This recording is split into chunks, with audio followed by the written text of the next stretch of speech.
we are back on the West Coast Sevens, on the Rugby Network, and of course Cox as well. Here in Chula, Vista, the Olympic Training Center, we had some high school action. We are now back to the collegiate action as we have Cal going up against USC in this encounter. It's the second game for these two sides. I'm joined here, of course, Jeremy. We've been talking throughout this morning how the standard, particularly in the high school, was really, really positive. But we now got two teams, in particularly Cal Berkeley, are notoriously a quality outfit. No, absolutely, and they showed it the first game of the day just how impressive they were against San Diego State's second side. So, I mean, that's what we're going to see from Cal all day long, whether it's Cal's first side or second side. You know, great athletes, well executed, doing the basics brilliantly, and they're already starting to show it, I think, about against USC. Here we go with Cal just breaking away there. De Beer getting himself pretty much underneath the post. Not quite, but a pretty easy try from Cal Berkeley. And in the end, number 6, Michael De Beer getting over a young man from Johannesburg. A center, very much showing his power to get over the line. So an early try for Cal. Yeah, early try, settled into the game very nicely. USC will be disappointed. I think a bit of a soft score, but now USC's they've got to get possession from this kick. They can't allow Cal to take it aerially and then advance again. So we'll see how much they challenge in the air this time. It was something that we did notice from Cal in their first game, how good restart, getting the ball back can prove pivotal. And here we go then, after scoring a try, restart from Cal. Lovely take there from Jack Bizio. Penalty awarded to Cal, not rolling away from USC, trying to put a bit of tempo. Cal come back the other way. De Beer moves it on, moving it 1-2-on-1, not executed, slap down penalty, and I think a yellow card. It's always going to be a card, isn't it? It's unfortunate because I think he was trying to make a tackle, but in sevens, you're always going to get penalized for that. And so I think USC's task just became a lot bigger, playing a man down for 2 minutes.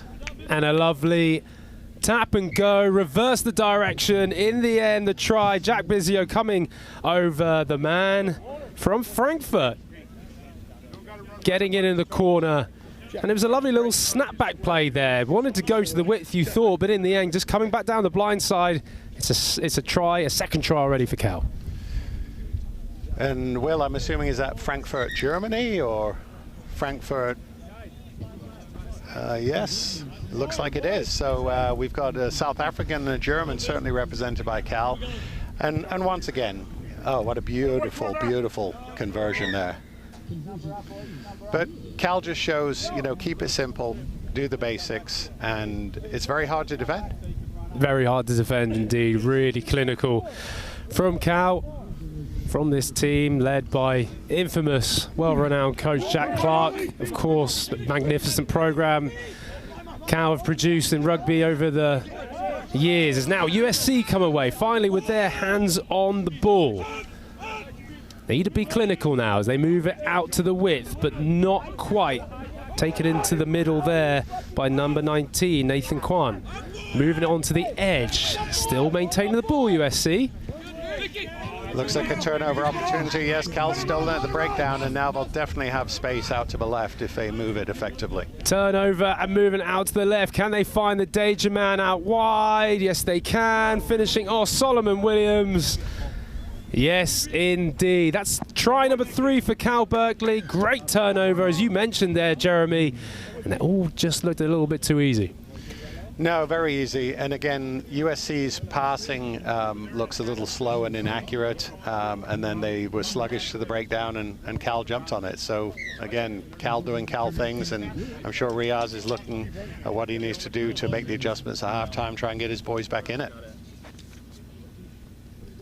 Apologies from me. That was not Solomon Williams. I read the number wrong. As soon as I said it, I was like, hold on, that is definitely not. It was from Brian Boydner on the edge. Apologise for that. Good try from him. The number 7, wearing the number 7 of Cal. I knew it wasn't, but you never want to. You never want to argue with Will Hooley. Apologies. So I kept my mouth closed. I definitely, as soon as I saw my team list, I thought, hold on, I've said the wrong name. But we'll make it work. Anyway, Cal, get the ball back off the restart. Moving it now towards us on this right edge. Clinical passing. Again, 2-on-1. Just keeps in play. That's Jack Bizio, already scored a try in this match, but USC not doing it legally though. Penalty awarded to Cal. You know, when we talk about Cal, we always talk about Jack Clark, and for a lot of reasons. Obviously, he's run the program for a long time. He's a legend in not just the US collegiate game, but in the international collegiate game. But as much as he does, he's ably supported by Tom Billups, who's been alongside him forever, you know, former Eagle captain, phenomenal player in his day. So, you know, when you've got a 1-2 of Clark and Billups, and then you've got these, you know, incredible rugby athletes, this is what you end up with. Some great rugby athletes. You can see in the shape of them as well. Clearly been in the gym, had a good pre-season, lining up 2 extra points. 2 extra points are no good. So it remains 24-0. Cal winning here in their second game against USC. USC have barely touched the ball, and when they have, Jeremy, they've been under a lot of pressure.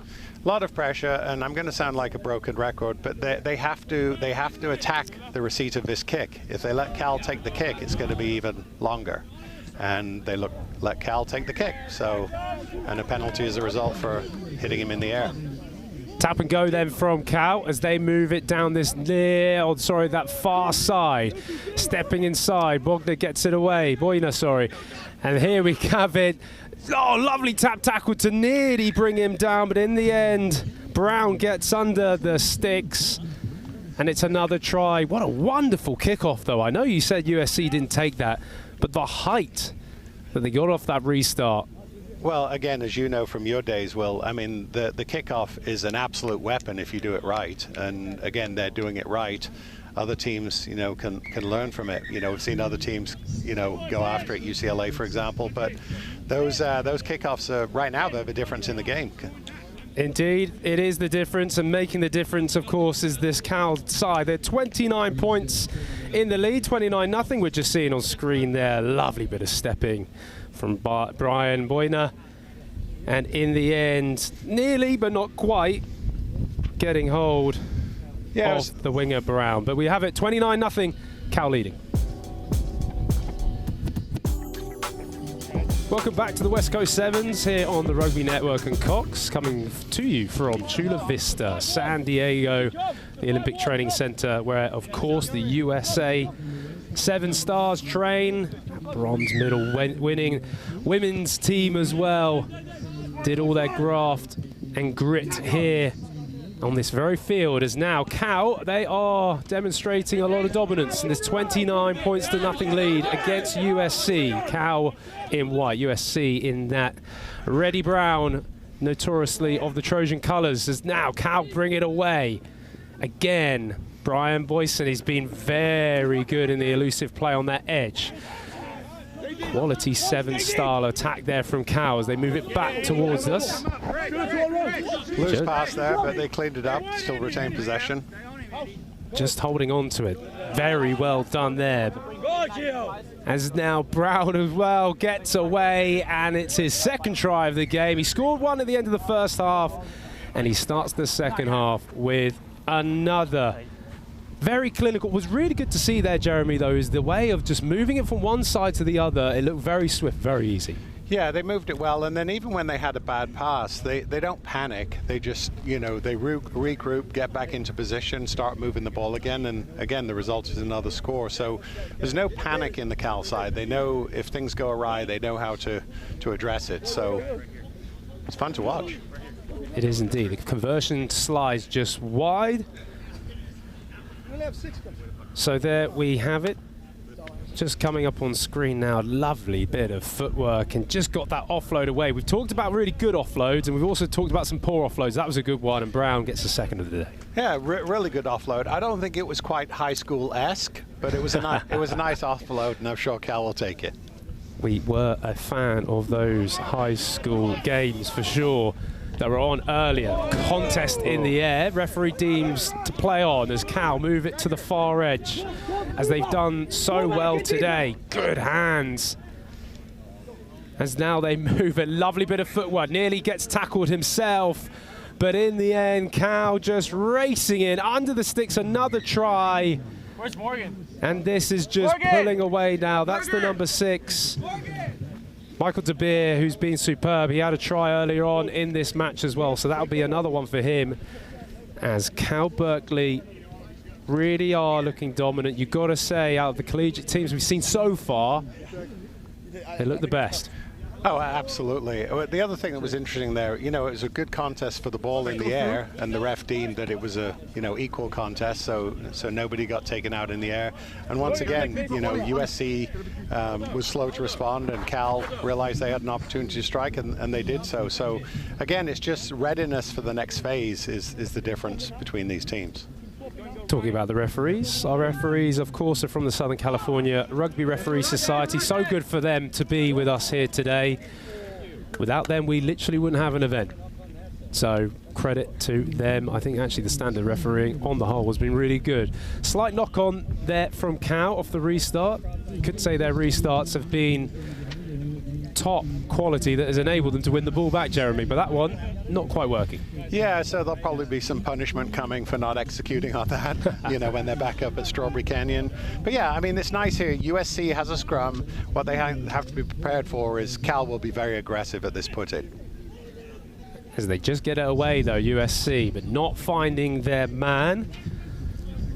Is now trying to, instead of moving the ball, try and run the ball into space, which they do pretty effectively. That's number 10, Bryce Lehner. Once again, a turnover though, back to his feet quickly.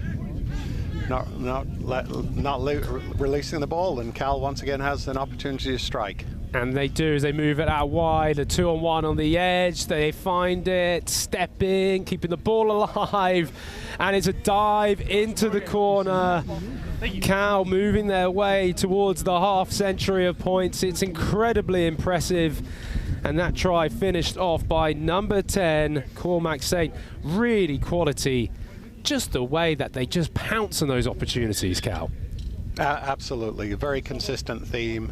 We could probably not even commentate on the next one because they'll probably be doing exactly the same thing. But it is fun to watch, and again, you can see the difference between Cal as a true varsity program under great leadership, and USC as a club program, trying to rebuild under the leadership of Dominic Reebley and Riaz Frederick, and they'll get there, but they're definitely steps behind Cal.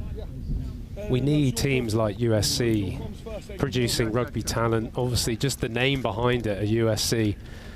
Be brilliant to see that program only get better, which I'm sure the exposure of playing teams like Cal will give them. Another restart that goes high and is tracked down very well by the Cal Berkeley defense, and in fact they get the penalty.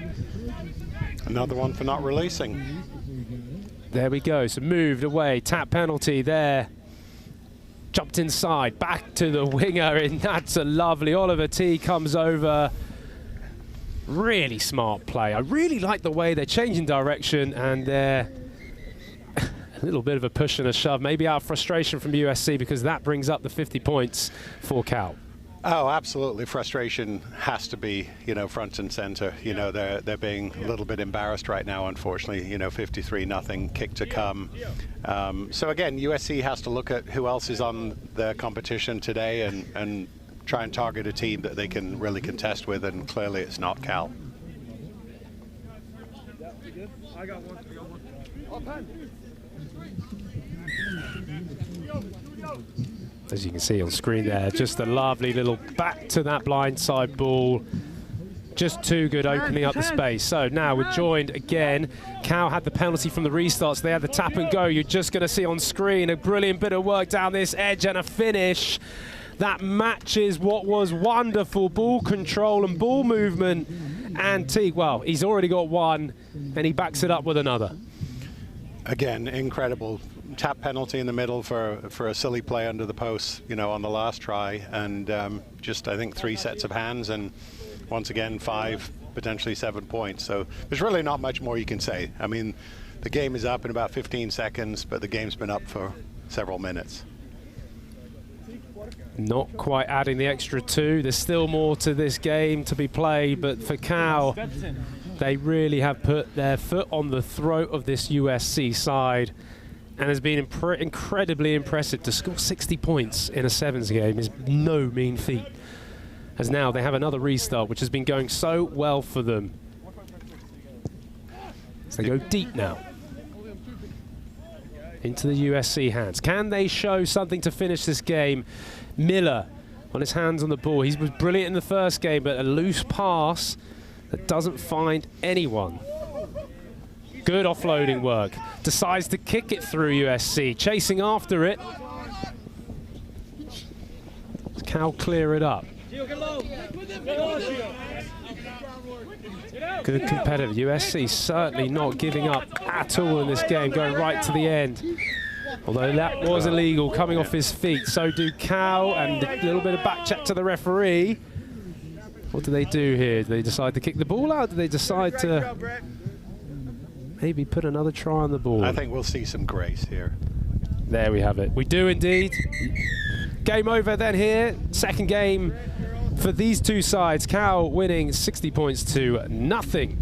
USC, a very convincing, strong performance from Cal Berkeley, and you've got to say someone like Jack Clark would be pretty impressed to see that as the head coach. Oh, I'm sure he's impressed, but knowing Jack as well as I do, I'm sure he'll find some opportunities to criticize too, because he wants to get them even sharper as harder matches come up. But yeah, very impressive performance. So there we have it. We continue this day here on the Rugby Network in Cox for the West Coast Sevens from the Olympic Training Centre in Chula, Vista. You've just been watching Cal Berkeley take on USC, and as you can see, a very convincing win. Cal looking definitely one of the strongest sides today. We still have plenty of college rugby. You can see in the corner of your, well, the background there, USC, the Toreros, they are still yet to play. Charlie Purden's side, so interesting to see that one. We're joined back in the booth by Ian Denham, but I think we're going to take a small break now before the next game.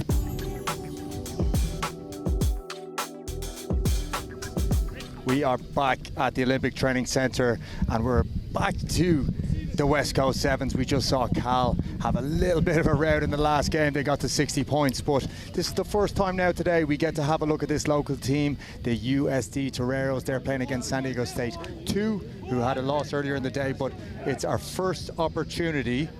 It's our first opportunity to have a look at this USD side, coached by Charlie Purden. Indeed, you're absolutely right, Ian. We're back. This is USD's first game. Of course, a side coached by Charlie Purden, associated with himself with the San Diego Legion, does so much good for rugby down here in Southern California, working with individuals as much as the team. So I'm excited to see this Torero side kick off their first game of this West Coast Sevens. SDSU number 2, SDSU second team, have another one to get better after their first performance of the morning. Yeah, and USD, along with having a really good coaching pedigree, also have a couple of players to keep an eye out for today. Cade Caulfield, who's played a little bit with the Legion Academy. We've got Caleb Thomason, who's younger brother of Stephen Thomason, the USA legend, we call him in the Sevens circuit, and one time nominated for Player of the Year. So it's awesome to see his little brother play at the college stage, and hopefully maybe one day make the next step to USA Sevens. That's what we want. That's what this tournament is all about, building the talent, as now the Toreros do actually one of the first times we've seen a quick throw in today as they get inside the 22. Nice and soft, Marcus. Ball goes all the way to the edge, and we've got a little bit of a 2-on-2. He frees up the pass very well. It's the big man number 3 to finish on the edge, and he obliges. Brilliant try indeed by the Toreros. Excellent work. Good start for them. And you talked about earlier about some big names. Wow, Ian, I'll let you introduce this man. We've got a bit of a star. Yeah, in the of booth. course. We have got USA Eagle Sevens legend Ben Pinkelman, who's also coaching now with the 15s, with the Sevens team down here in the OTC. And just after Paris, we've got a little bit of a new group down there, a few lads returning. What's been the vibes like so far down here on the pitch where you train every day? It's been a really good vibe. I think everyone's really excited to have a fresh start towards this new cycle in LA. So we've got that our eye on 4 years from now, and it's been really fresh, just getting some new face, new blood, new culture kind of set in place. Yeah, I think everyone's real excited for the PR7s coming up in the middle of November, and then going to Dubai and Cape Town and just seeing where we're at with our foundation as we try to build for the next 4 years. And I think it'd be a great insight for anyone listening here. What is the day-to-day like down in the Olympic Training Centre? Or we know we have the new coach, Simon Amor. Has he put in a little bit of a different routine, or is it something that you guys have been used to already? Well, he's not allowed to coach yet because of his visa, so he's helped us build the schedule, and it's definitely changed a little bit, but it's pretty much same old, same old. It's being a professional rugby player. It's come on down, probably do a gym session in the morning, go do some meetings, get organized for the day, come out and practice. We actually are doing longer practices now, probably like an hour and a half, and then go back, finish up with a meeting, and that's probably most days. And then some days we'll get 2-a-day sessions. But yeah, it's pretty much the day. Pinks, as obviously we're watching the Toreros on the attacks. They look like they're going to probably score in this corner. They do. Second try of the game. Did he get it down? Just about. But I wanted to ask you, man, obviously off the back of, I'm sure our audience will want to hear about this, off the back of Paris, what was the kind of general review? Have you gone through it all? Is it lessons learned, or is it very much like this is a brand new setting now? Talked about Simon Amor, talked about a new group that you're putting together, probably even looking at some of this college talent about what's for the future. But was there a review of Paris? There was a review of Paris. There is a lot of college talent coming through right now. So a lot of new college talent from the U23s the last couple of years that has come into the environment and it's helping us go places. But I would say it's a brand new environment here. So we did kind of the first day say, like, we're going to draw a line in the sand and we're just going to move away from a lot of the things that were done in the past and how a lot of things went. So we've been just trying to look forward. The review was done by the higher up, the management, general manager, but with Simon coming in and having his own way of doing things, I think it's just very fresh in a lot of ways. And of course, let's bring it back here to an area which you're very familiar with, both helping out and have been coaching here in San Diego with college and high school teams. Do you feel that the standard of the high school and college rugby has grown in the last few years, especially here in San Diego where you've been based? Massively. I think this has been such a hotbed for rugby, and you see it with these two teams right here. At USD, you got Charlie Purdon coaching, who played for the San Diego MLR, and he played in pro rugby for San Diego, and then you got Mattias over here coaching, who obviously was an Eagle for a long time. So I think with all this just talent in the area that comes from the Sevens program, that comes from Legion, that's getting so involved with coaching, the quality's gone up of everything. I remember I went to the U18 Legion game versus the U18 Giltinis like 2 years ago when they had their academy programs going, and it was such a brilliant game of rugby, and it's definitely going places here.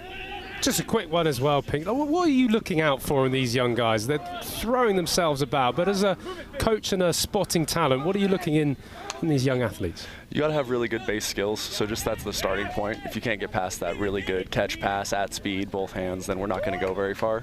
And then X factor, like what is your, on the sevens field, you need to have a dominant X factor in something, whether that's ball carrying and stepping, or it's the graft work and working in the ruck and dominating the contact area, aerial skills, a great kickoff. You have to have something that separates you from the rest of the country. And then just that desire, the work rate. Sevens it's such a hard game. It takes such an inner drive. Like your passion and your devotion to the game has to come through on the field. So if you can do all the skills really well, you have an area you dominate in, and you have nonstop effort, then you'll probably get seen and get a chance. Fantastic insight there. And how has the transition been from player to coach from you? You were always such a player, wore the heart in the sleeve, very intense. How's it been reining it in on the touchline, trying to stay calm? It's one of my biggest work-ons. Definitely have some film of not staying calm. Yeah, it's been good. I think that's something Simon's talked to me a lot about, just on the phone and just in person, is how we just stay in a cool, calm, collected space. But it's definitely been a transition that I'm still working on and will be working on for the foreseeable future. You're passionate, man. Don't worry about that. You're passionate. It's so good to have you within the system, and I think it's going to be so good you keeping an eye out on the talent, particularly on a weekend like this one. Yeah, I mean, I think it's just so great how everyone's getting involved. So, like, we just have our players here running around with the teams, trying to help coach, run water, and then just I know all the coaches from all these teams, and a lot of them are coming freshly from a professional rugby environment. So I just think this time right now is so exciting for us as a country. And just as we see that lovely channel hop to the outside and an offload back in, we can see that there really is some talent on show today. Thanks very much for coming into the booth. We're going to check in with you as the weekend goes, and we're going to pick your brain on a few things and see what type of stuff that you've seen on the pitch here today from our college boys. Thanks a lot, Ben. Sounds good. Thank you guys so much. Cheers, Pinkelman.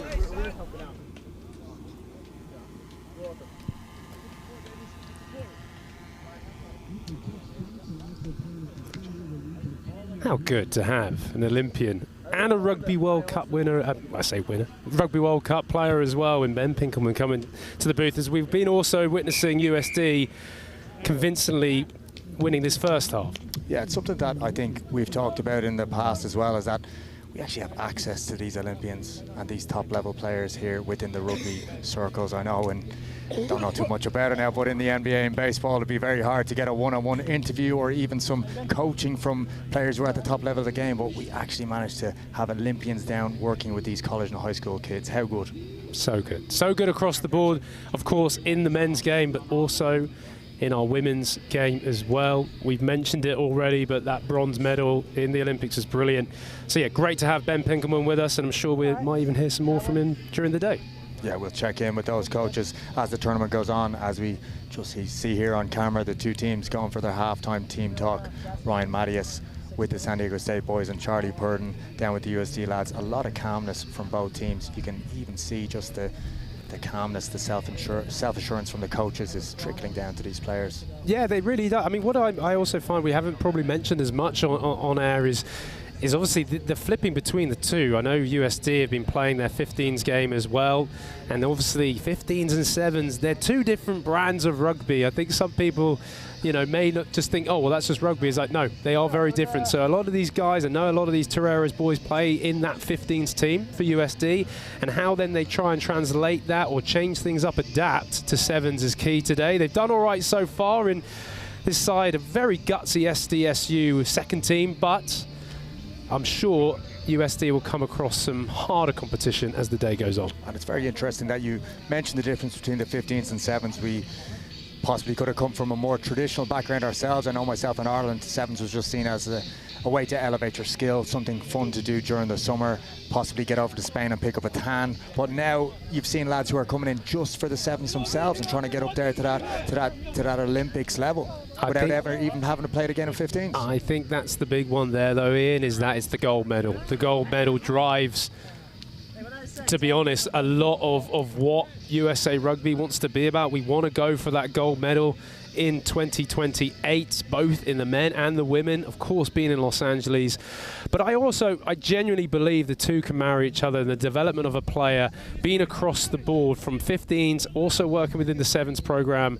And yeah, that's what I also want to see. So the talent, getting grips with both 15s and 7s can really help. And we're back in here at the action for the restart for the second half. That does not go 10, so it's going to be a choice for USD.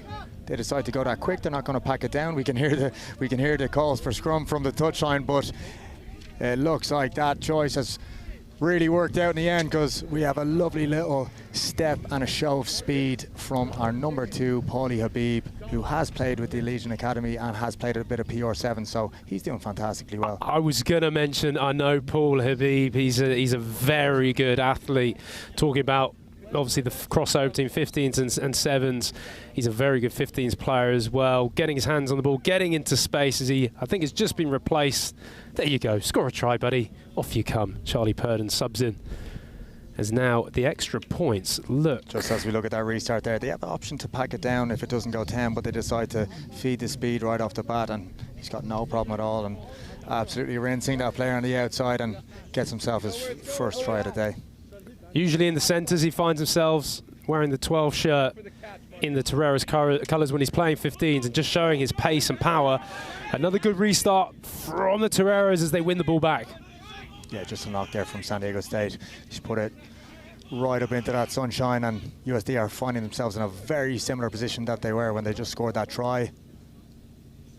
Nice little tip and a step from the right foot, and it's a big number 3 there. That's Von Fouts with the try. Good to see a big man like that on the edge come right back in and be able to finish from 40. This USD team look like they have both some good athletes and some good organisation from that coaching staff. You're definitely right. I mean, it's organised. Little switchback play on the edge. Just brought it very nicely, and in the end, another try for USD.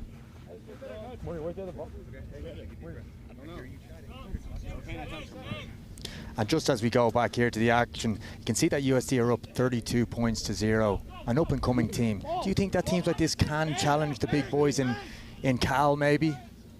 I think obviously with the system that they're gonna, it's quite a young program. They've really changed things around. We again must have talked about Ryan Mattis about 5 times already on this air, on this air. But really, what I'm sure he's trying to do is just build that culture, build the fundamentals, and like you said, just in general, I'm talking about SDSU. But if we can get these big colleges and their programs going up through the use of former players or even current players, it's only going to do a good thing, and it's pivotal for it. It's pivotal that the college game thrives in this country. We all know that, for then the sport to thrive as well. And of course, the beautiful thing about sevens is anything can happen in a sevens game. So this could be the day where a team like USD pips a Cal or pips a UCLA and gets that win. And once you get a little bit of thirst for winning, it kind of maybe even subconsciously closes that gap a little bit. 100%. USD definitely showing some confidence today as they get in another try. And they're doing a bit of a replacements as well, so clearly got a full squad to use. Charlie Purdon and his team. It's another try on this beautiful day in Southern California. USD boys showing off what they can do.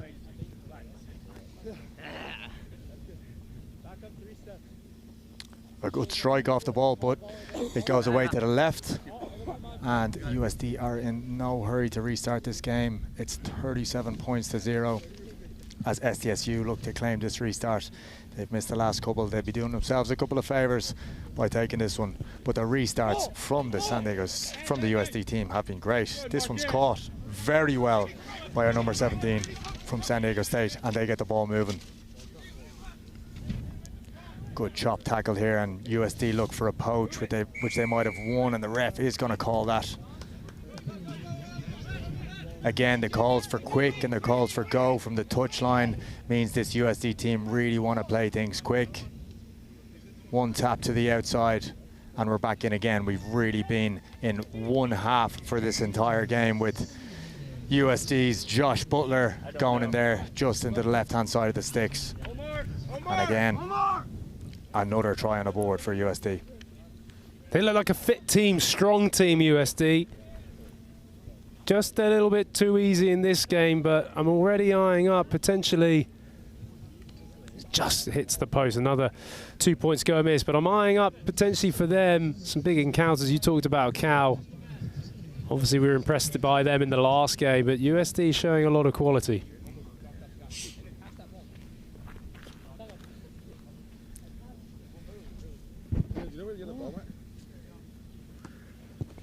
Big one goes up again, and that's a looping one, but that's taken extremely well, just on the 10-meter line.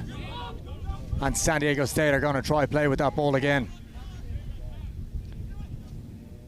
Again, defenses locked tight from USD with a chop tackle and a poach effort, and we have a very similar situation that we just saw, but this time our 9 is going to tap it quick, and we're under the sticks again. That is a mirror image of the last try we saw. We've seen a great chop tackle and a poach, and then a try off the penalty.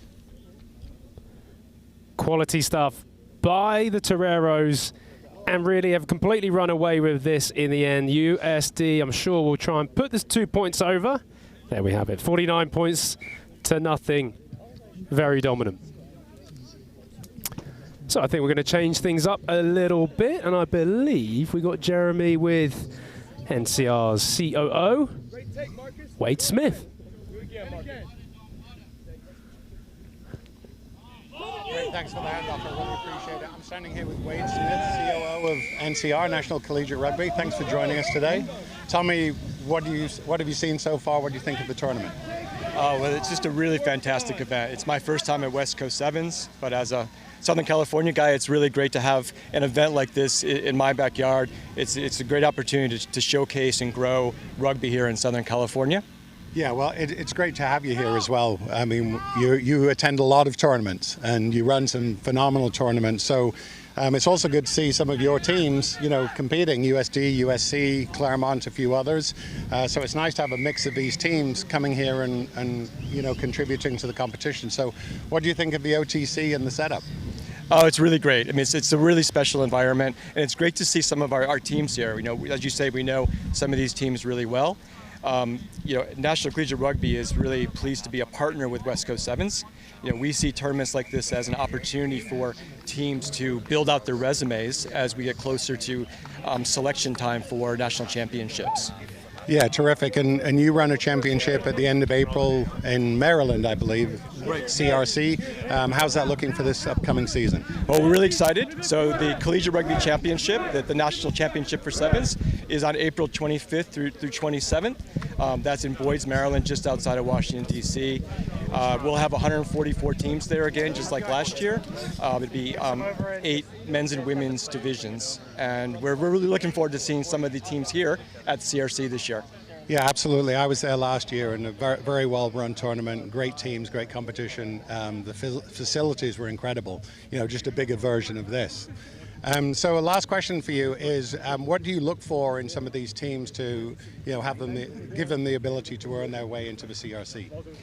Yeah, look, well, we have a very rigorous selection process. It's led by Pat Clifton, our Sevens commissioner, and our men's and women's teams. So they're looking at resumes throughout the year, and there'll be over 100 collegiate sevens tournaments between now and April. So teams will have a lot of opportunities to build out their resumes between now and then. That's incredible to hear. 100 tournaments, the West Coast Sevens is a premier tournament, but having 100 for other teams to earn the opportunity is incredible. You guys are doing great work out there. I know Jeremy Tree, Steve Hyatt, yourself are doing amazing things for collegiate rugby, and I think all we ask is that you continue to do so. So, passing message to the rugby community from you. Well, we're really glad to be here on the West Coast and see some of these teams.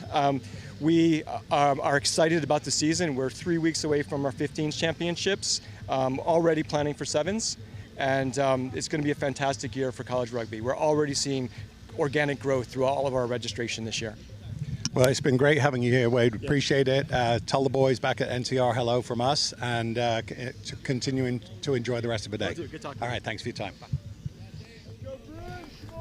Thank you very much, Jeremy, and thank you, Wade Smith there, NCR COO, coming in. Fantastic work they've been doing and continue to do. We've got a changing game now, Ian, as we've got another USD side, the USD second team, playing in that bluey-black against UCLA, which have been pretty impressive so far in that first game they played today. So interesting first game for USD seconds, but UCLA, Ian, it's going to be interesting to see how they perform this one. Yeah, UCLA very good in their first game, and you can even see by their setup here, they've got our one-man lifter on the far side. The restart has been a point of contention in all the games, as we just saw with USD scoring off 3 restarts in a row. So let's see if UCLA can gather these, put a man up, or retain possession right after restart, which they do.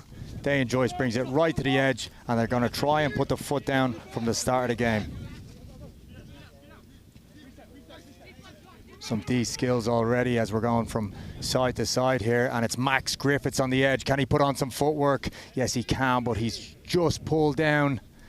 But UCLA again holding on to possession against this USD2 side. And if you look at USD, both their first and second teams, very similar in defence, very well organised, really looking to come up and put pressure on. But we've got a bit of wheels on the edge here. Can he go all the way? Yes, he can. You have to give it. That is some fantastic play from the UCLA side. Holding onto the ball just outside their own 22, left to right. And when we get all the way back over to the left wing, he smoked it in from 60. Fantastic start there from the UCLA boys. Great try indeed, just already showing that confidence they brought from that first game they played, that first win. Of course, this is USD's second side. We've got to mention, we just saw their first side earlier get a very convincing win. So UCLA, you like to think would be favourites. They've started well so far.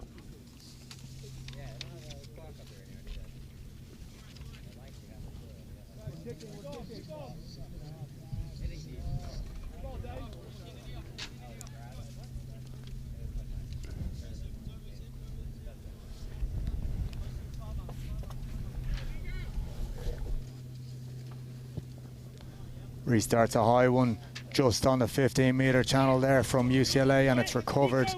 Fantastic bit of work off the restart, and it really is set pieces that are being the winning of teams here as we go back, and we're going to push it all the way to the right-hand side. Max Griffiths might get himself on the edge. He doesn't need it. It's our number 9 here who beats the tackle, and it's going to be the second try of the day for UCLA.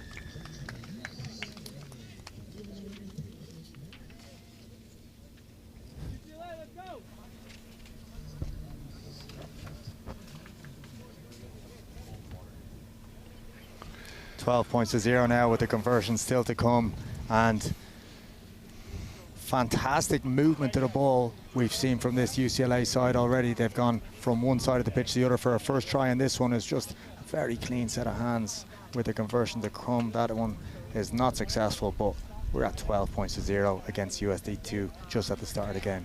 Yeah, good work there, just splitting the defenders, finding the gap. And in sevens, when you do miss a tackle, it shows. You get exposed, and in the end, it becomes 5 points. A great start from UCLA. You just hope for USD they can just get their hands on the ball, get themselves into this match. Good effort at a lift there from USD, but it's not taken. But they actually have managed to regather it off the bounce. First effort to see this USD top side with the ball in hand. They throw in a switch on the edge, and that's an excellent piece of play and a good scrag tackle also. Our UCLA player has thought the ball's come out of the back of the ruck. Ref says otherwise, so it will be a penalty to USD 2. I think there was a little bit of offside from UCLA there, so just managing to hold on to this ball, and hopefully they can build something now as they talk about spread across the whole pitch at USD, so maybe try moving it wide. And if you just have a look at the pitch here, Will, you'll notice that UCLA, with no one in the backfield, I'm wondering if USD at some stage will start to kick through, but they don't. That's Chase Basson there with the carry. Again, a local player, plays for St. Augustine in high school, and now he's plying his trade with USD, gets the ball through the hands. And again, big Chase Basson there with a fantastically strong carry, and it looks like USD are just outside the UCLA 22 for the second side of USD. This is not too bad already, and do they have an opportunity to go in? Opts to hold on to it rather than throw the offload away. Sensible bit of play there as well. And it's big Chase Basson again. Slows down, not too many options on. Really well managed though by USD, playing proper sevens, getting themselves realigned, taking the speed off the ball to then get set, trying to open up both sides of the attack. Very well managed, and if you look at their work on the breakdown, it's fantastic. Not just making these decisions, but the rucks need to be won, and that's 6 in a row now, and it's really tiring that UCLA defense. Again, another 50-50 offload that's not thrown, and another ruck won. Unfortunately now though, the good work from the UCLA D has come through, and this is the time they can punish you if they can get that ball out wide. We see Max Griffiths lurking on the edge there, and it will go to him, and the flyer is away for his first one of the day. We talked about him earlier in space. He is lethal, and that's UCLA punishing the USD boys off the turnover. You were excited about this young man earlier on, yet to really show his footwork. He just had to use his speed. That was down the edge of that far side, and in the end UCLA, they did well to defend what was quite a good set of attack by USD. Yeah, USD can be happy with that. I know they didn't get the result. They didn't get a try on the board, but holding on to the ball for 6 or 7 phases down against UCLA 1 was a great effort. They can kind of say to themselves that if they do that a couple of more times, the points will come. Absolutely. No, definitely. I loved the way that they were just getting into some good shape, clearly well coached, but it was from that turnover in the end, the tap and go, and they move it to the width really nicely, and it's just about fixing some defenders and moving that ball into space. Lovely 2-on-1 in the end, and that's your man right there. Pretty easy for him, Max Griffiths, to get his try underneath the sticks, but UCLA turning that defense into attack from USD. They can try and do more of the same. That can be such a hard one as well when you are a team that builds pressure in attack and holds onto the ball in attack, but you're playing against a team that could just score off a turnover, or score off a first phase, or score easily. Something in sevens where literally the game can flip straight away within seconds. As you mentioned, great step there from the USD one as they try and build themselves inside this UCLA half. Down the right-hand touch on the offload is thrown. It was 50-50, but Chase Basson made sure that it wasn't 50-50. That's an excellent bit of support play, and he's got his reward here with a penalty, and we're going 10 back again, and we are right up to the UCLA 22. It's 19 points to 0. It's still the first half. This is still to play for.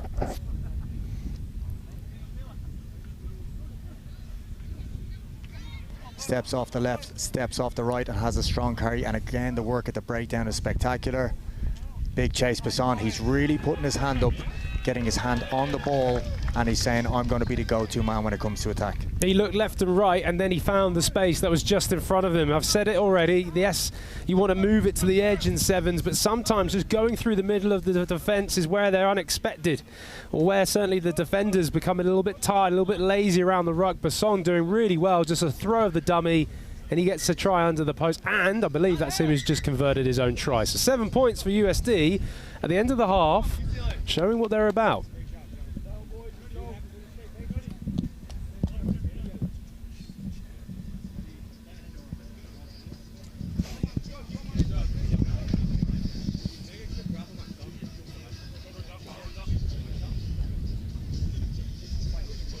So there it is, 19 points to 7, UCLA in their second game of this first day of the West Coast Sevens.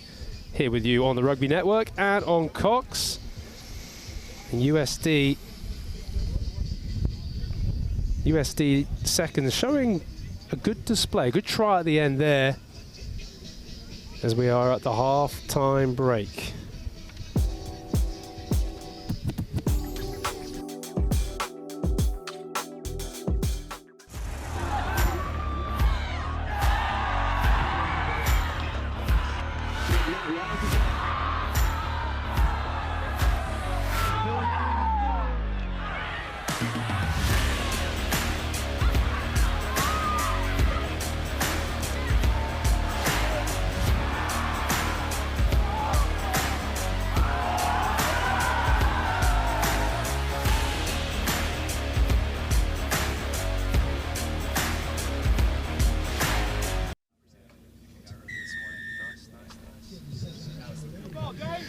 Welcome back. About to start the second half. UCLA kicking off to left to right to USD's second side.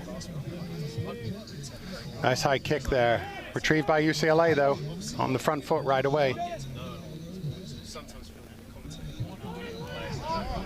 Ruck is clean, looking to move the ball to the side now to the speedster. He's got some space here. Oh, nice stepping. Really nice stepping there. 3 steps, 4 steps. Very impressive. It's hard to defend that. Very impressive. You know, individual effort there puts UCLA in for another 5 points. Kick to come. Makes it 24-7.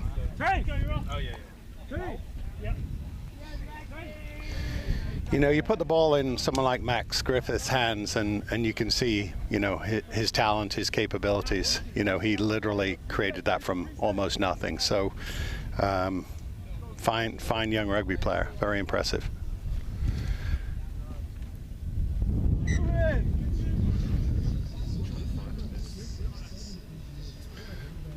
So as you can see, he gets the ball on the edge, a little bit isolated, but step, step, step again.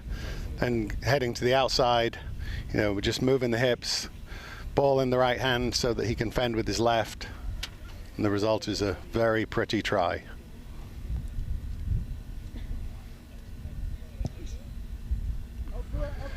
Makes it 26-7 to UCLA.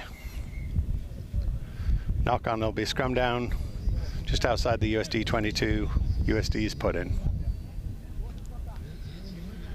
Well, one of the things that I noticed with USD is, I know this is their second side, so it's not their strongest side, but they just seem so well coached, and they seem to mirror what their first side does in terms of their approach on both sides of the ball. You can tell that they've got, you know, good leadership.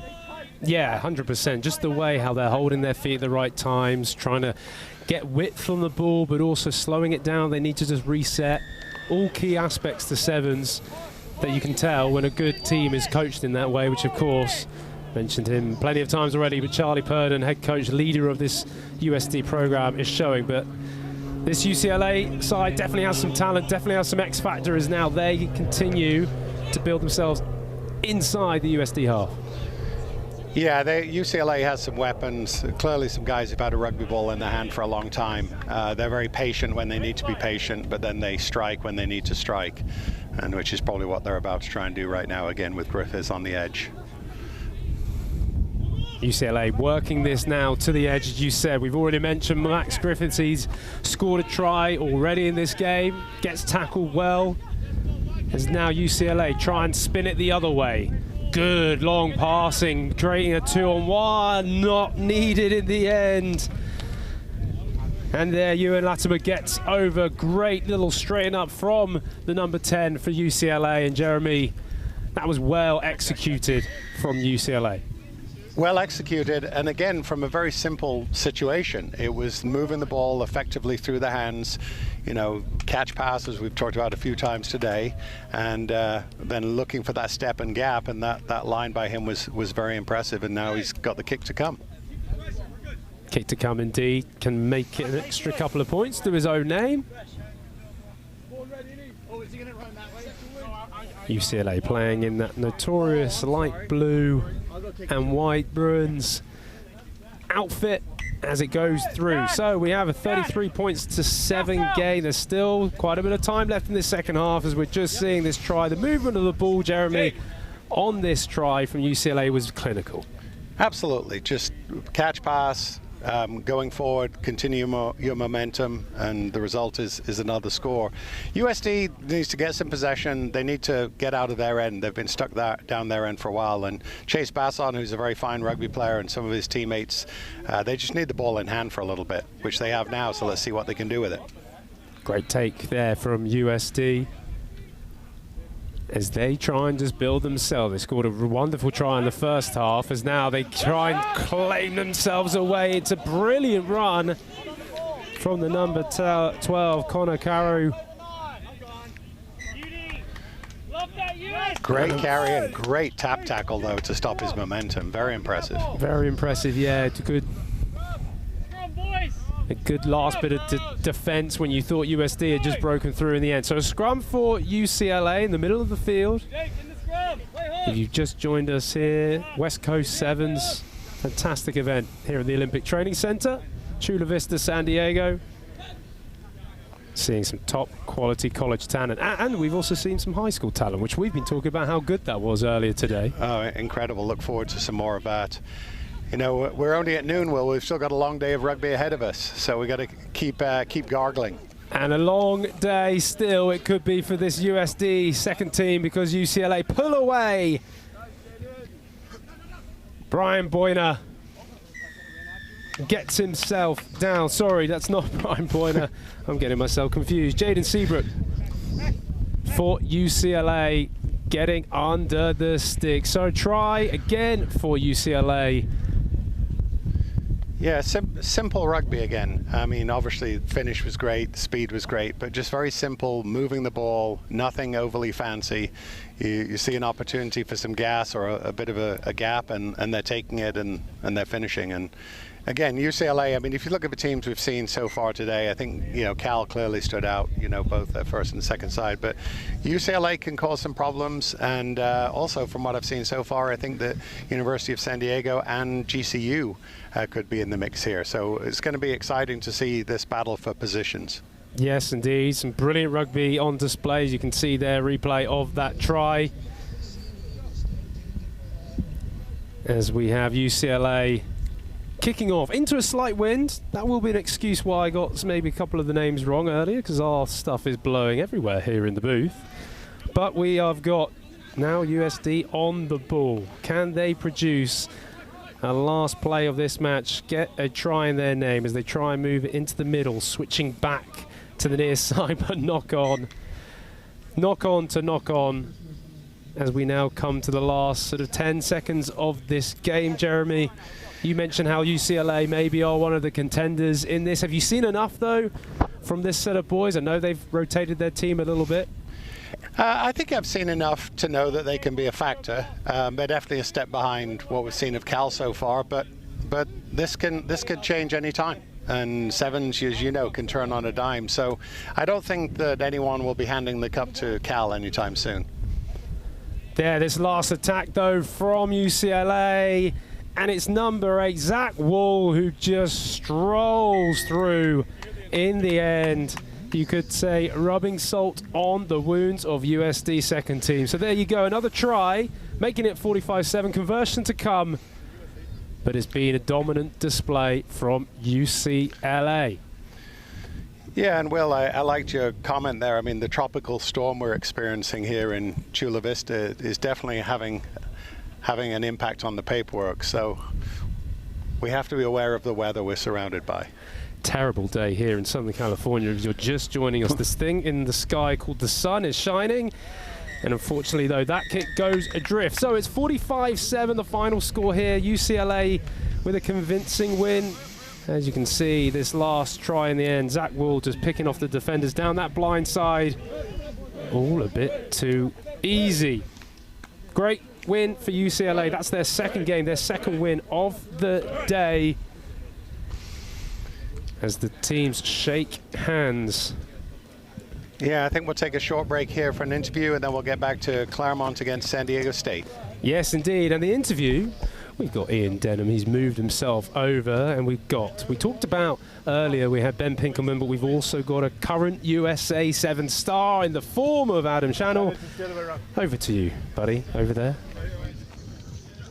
We have got Adam Channel with us here today. Not only a USA Sevens Eagle, but also a homegrown player. And you played high school rugby up in Long Beach. What was that experience like for you? Growing up playing rugby in Long Beach for Belmont Shore was, the best anybody could ever ask for. I'm so grateful for having the coaches staff that we did there and all the friends that I made from it. And Belmont Shore, big shout out to them. I owe everything to them for where I'm at right now. And you can kind of see, it might be even a little bit different, the pathway when you came up. The talent on show here today, do you think the high school rugby has improved a little bit through the years, or even college rugby? Yeah, 100%. The more rugby grows in America, the more you see the talent grow. You get a lot of these athletes. Naturally, the U.S. has so many amazing athletes, and you see more of them grow more into rugby, and I think the talent pool is only going to get bigger and better as rugby becomes more popular in the U.S., for sure. Yeah, and you've gone from club rugby into the big time, into the USA Sevens, just after Paris. What's the vibes like now for the new year? You got a new group of lads coming in. Tell us about the day today here at the OTC. Oh, it's incredible. The new guys who are coming in are young, full of energy. They're bringing a lot of life to the team. I think we lost a lot of guys who moved on from the sport after Paris. So I think this young group is everything we need to kind of re-spark and get the group going again. And I'll tell you what, it's not all hard work. The last time I saw you was on the beach in Pacific Beach. So tell me you're living a good life down here in San Diego. Oh, it's tough living. It's real tough living. Best city in California. It's so much fun. I'm so grateful that we're based here. And don't have a bad day here. I'll tell you what, don't have a bad day. Thanks very much for taking the time, Adel. We're going to keep an eye out for you, and you're going to stick around for the weekend. Back to you, Will. Thanks, Ian. Great to hear Adam there joining us as we are now back on the field, because we got Claremont, who are just about near to the line here against SDSU, their first team. Claremont just holding on to it. You've joined us at the time when everything is happening. Just 5 meters out, Claremont. Now feeling that they want to keep it tight. They go to the short side, and in the end, Jeremy, we have the first try of the game. And it comes from that Claremont number 6. Yeah, Nicholas Gowski, great little play on the blind side there. Some good phases, sucking in the Aztec defenders, and Lasco finishing very nicely. So I'm sure that Ray Egan will be happy with with that start compared to the last game against GCU. Indeed, yes, GCU winning that one, that first game for Claremont. As you join us now, is Claremont playing in blue, SDSU playing in the Aztecs black and red. That is not quite. So remains 5-0. Yeah, a good start. I have to say, guys, obviously I can't be biased as a commentator, even though I am the director of rugby for Claremont, but I'm looking forward to seeing the ball in number seven's hands again, like we did earlier. Mate Kaviri-Kashvili, very impressive player, and see what he's able to do for these next 13 minutes. Tell you what, he's got some size on him.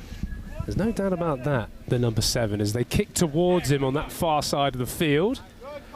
And it's well taken by your men, Jeremy, Claremont, but actually I think just turned over in the end. So SDSU pull it away now to this near side, moving it into the hands of their speeds. There's not much room there for the Aztecs. Claremont have it back. As now moving it to Kiriashvili. Gets an offload away. Keeping the ball alive, this Claremont side. Playing some good stuff. Again, another offload, back to Kiriashvili. Sam Brown with ball in hand, looks for the step, but actually well defended there by the Aztecs. But Claremont retaining possession, under a bit of pressure, but they are retaining possession. And actually the ball's ripped from them. That was a good rip by the Aztecs to turn the ball over. It was indeed. They now move it to that far side, a little loopy pass over the top.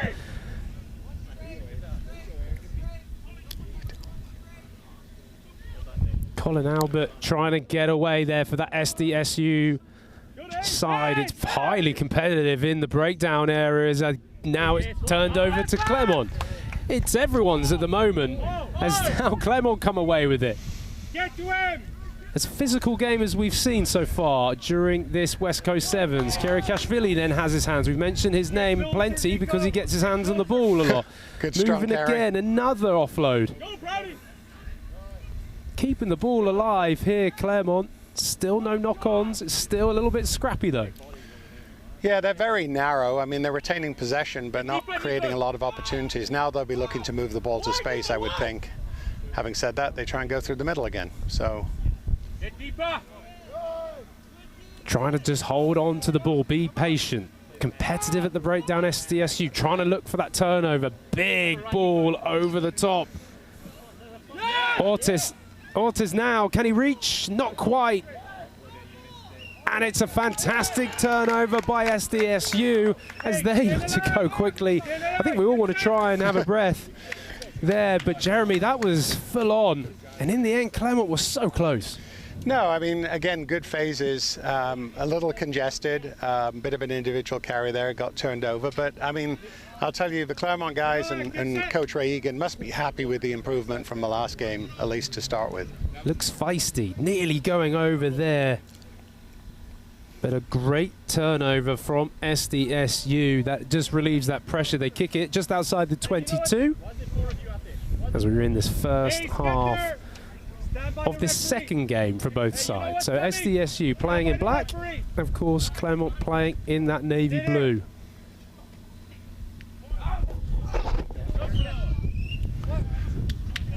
Got a penalty here for offside against Claremont, so they have to back it up, waiting for the penalty decision from the referee here.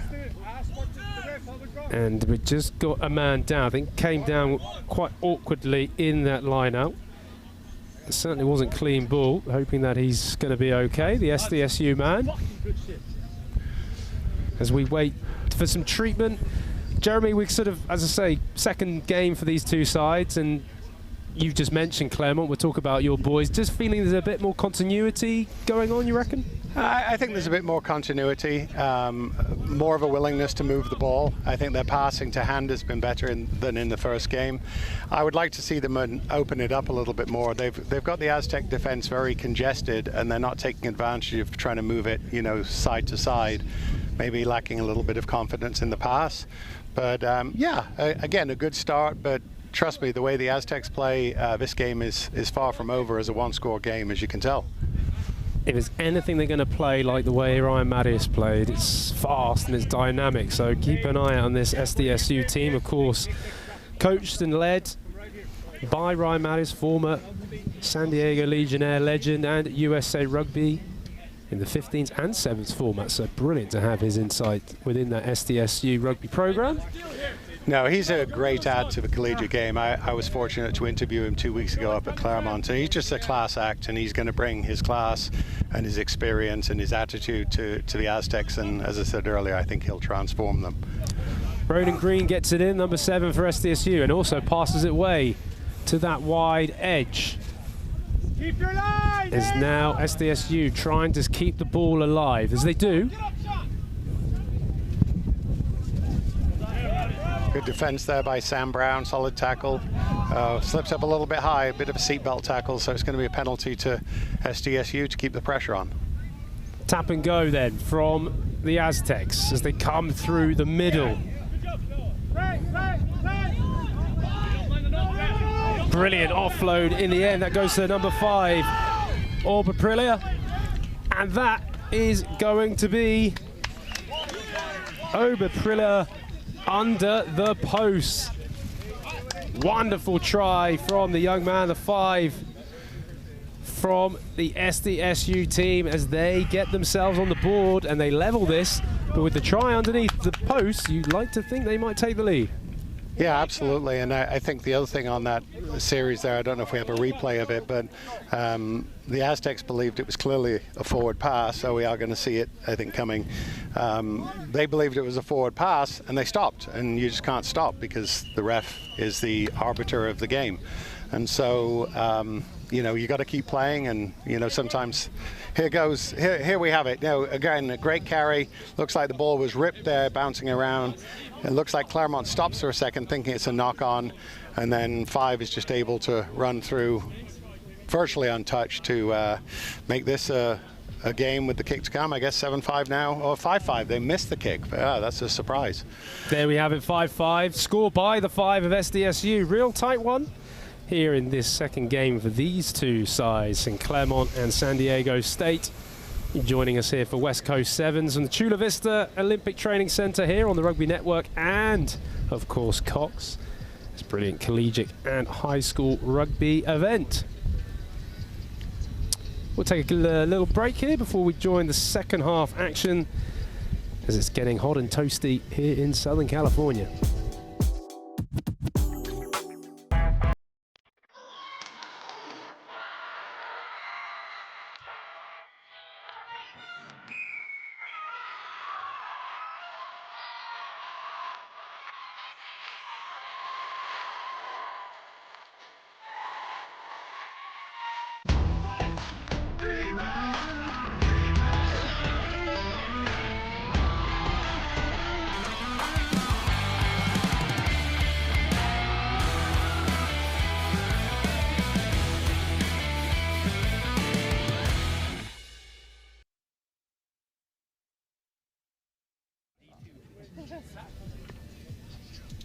Okay, we're back here for the second half in this West Coast Sevens Challenge Collegiate Rugby. We got Claremont taking on SDSU. I'm joined, myself, Will Hooley, joined in the booth by Jeremy Ognall. And Jeremy, you of course know this Claremont side. You can't be biased, but you're relatively impressed so far. It's a tight affair in this game.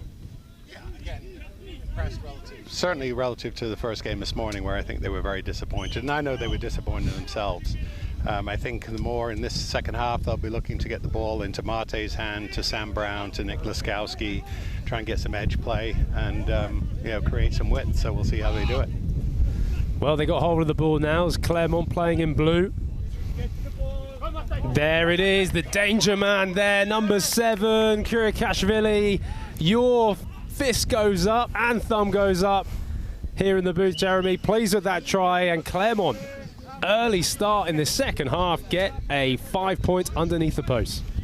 Yeah, again, you know, Sam Brown started, but really Marte created all that himself, you know, speed and power, and that's what he's been doing, you know, the first half, the earlier game. And you know, the more they can get the ball in his hands, you know, the better I think they're going to do. So I'm sure they'll be very happy, but again, no resting on your laurels because the Aztecs are dangerous. Talk to me about Kashvili, just in terms of his background, because I'm looking at the guys, built well, moves well, understands the offloading game, certainly. Potential future star in the making? Oh, for sure. He's actually been in the USA Under-23 setup. I think he was down here, you know, before the start of the fall semester. He's a graduate student at Claremont Graduate University. He came to us actually from Doc Jones' program at Kutztown University in Pennsylvania.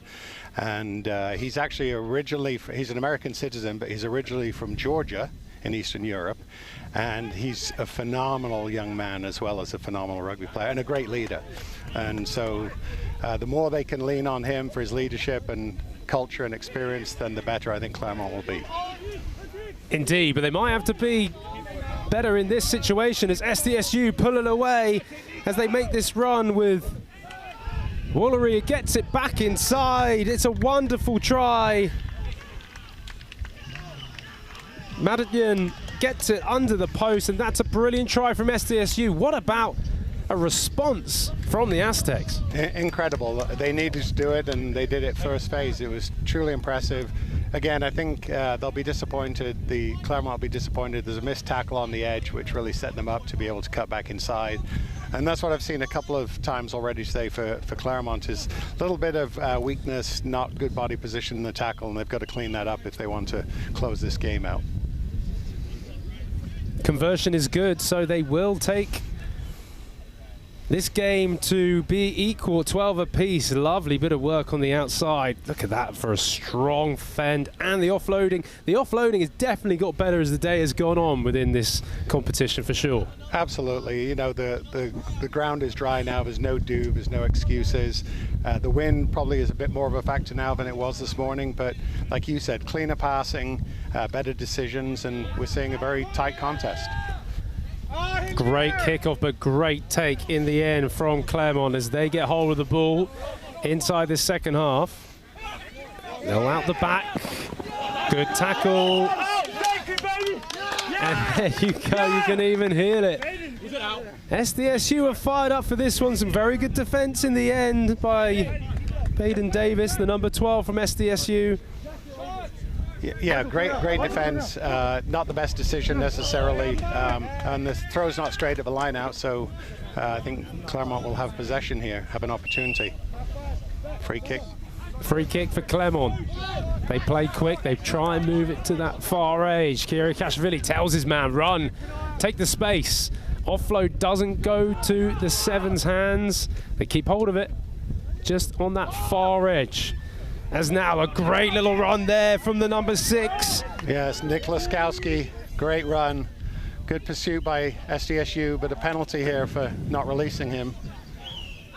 And actually, I think we might even have a card, or, oh, it looks like we're going for a penalty try here. And there you have it. The referee was having none of it in the end. I don't know whether that was a combination of foul play and then also back chat. Not having any of that, and it's an automatic 7 points for Claremont and a man in the bin. Yeah, that's a huge play right there, huge play. You know, Ryan will be very disappointed with the decision by his player. Giving up a score is one thing, giving up a penalty try and a yellow card is another. And there we have it, Claremont. A lot was going on there. There was sub going on, the quick restart. A man was coming off Simbin. In the end, it's pulled back for not quite going 10 meters. A free kick now for SDSU. Can they bring themselves back into this? They have only 6 players on the field. Looks like a turnover here for Kashvili. Again, Mate, turnover, the breakdown. And here he goes. Here he goes indeed. The number 7 flings it out wide then to Sam Brown, who just keeps piling through, and Claremont are just pulling away now.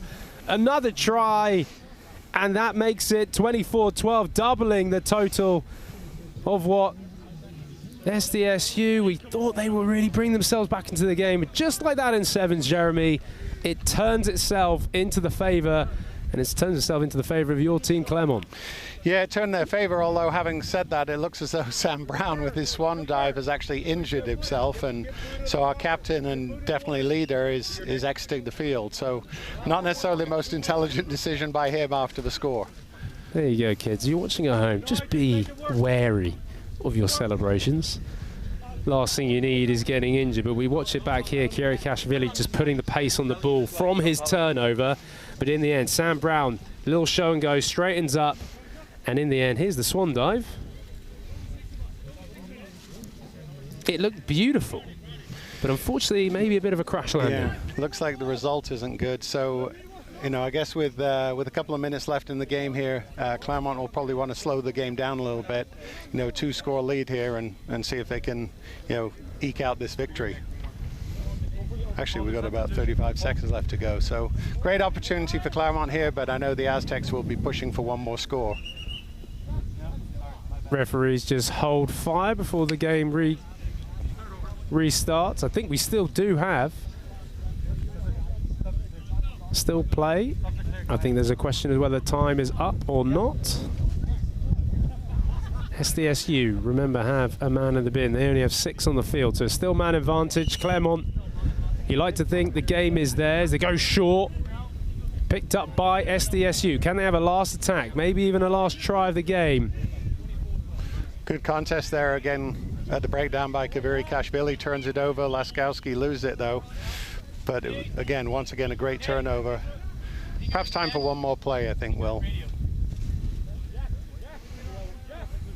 Scrum for SDSU, you're right. Probably the last play as they get their man back on the field. So we are down, or sorry, I should say we're now back up to 7-on-7 here in this West Coast Sevens.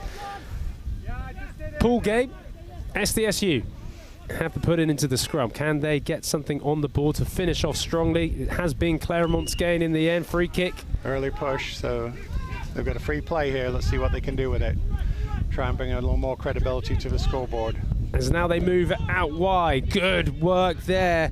In the end, Colin Alberts keeps hold of it, bangs it back inside, and in the end, Farias gets it over. Oh, no, what a tackle by Claremont, just literally inches out from the try line. They recycle the ball. Can they get out wide?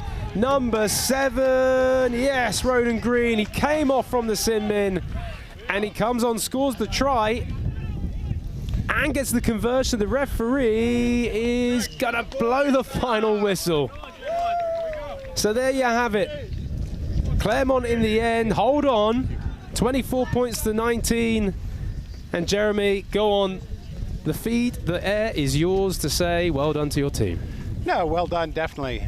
Still, obviously, a lot of room for improvement. What I liked in that last phase is, you know, Kanoa Parker chased all the way back to bring them down right under the posts to prevent the first try, but then there was a soft tackle on the edge that allowed them to score. So, you know, Ray Egan, you know, Thorne O'Connell, Scott Bracken, they'll be happy with the result. I'm sure they'll be questioning Sam Brown's health after the swan dive, but yeah, putting a W up against San Diego State is nothing to hang your head about. Well, in the end, it was a positive finish for SDSU, but it was Claremont who came away with that victory, 24 points to 19 here on the West Coast Sevens. You're watching on the Rugby Network and Cox. Brilliant. Whole day of rugby. Rugby Sevens ahead. We're going to take a little break now. We're going to go back to some high school rugby. Ian Denham will be back in the booth. Keep enjoying us here in Chula Vista, the Olympic Training Centre. Some real high quality, talented Rugby Sevens on action.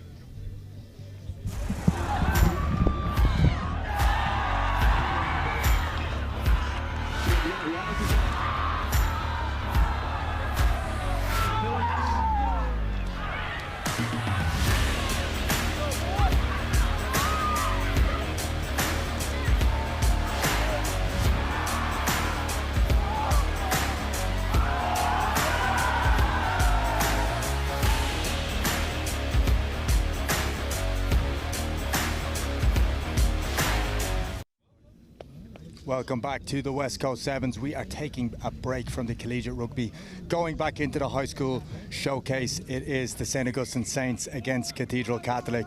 It's Ian Denham here with you in the booth to guide you through the action. Nice, boy. Hold. and the ball doesn't go 10. It is going to be a free kick from the centre of the pitch. Cathedral got the win earlier in the day against JSerra, Dylan Trower, and the crew really showing that these are a quality outfit. Saints suffered a loss against Torrey Pines, but they're looking to bounce back against the Cathedral boys, but it's going to be a tall task as we get a forward pass, and Saints are going to be able to restart this game with a scrum.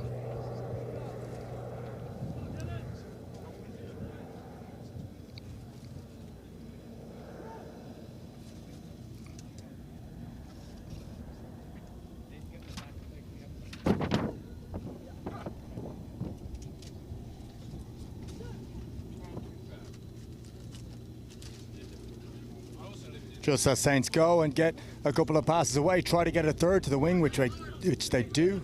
As he's biting in, he pops one way over the ruck, but it's some tough tackling from this Cathedral outfit. And if you look how they shape up, they're ready to launch again on this next phase.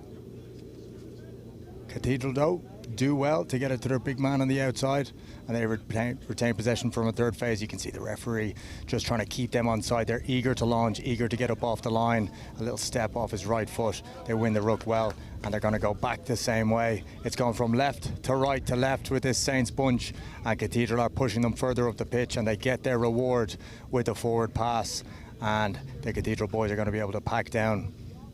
Lots of talent on show for this Cathedral outfit, and even missing from them is, of course, Spencer Huntley, not available for selection today, has previously played USA under-20s as a high schooler and is currently resting as there is a global sevens selection camp next week where he's trying to represent the USA as he did last year. Penalty goes the way of Cathedral, and Dylan Trower gets the ball moving. He's trying to play quick the whole tournament so far, and it's going to be Kingston Hawkins who steps off the left and gets in under the post. It's those two boys who have been putting on a show really for this Cathedral outfit in the high school showcase, and he's made easy work of that one, and the Saints crew are on the back foot.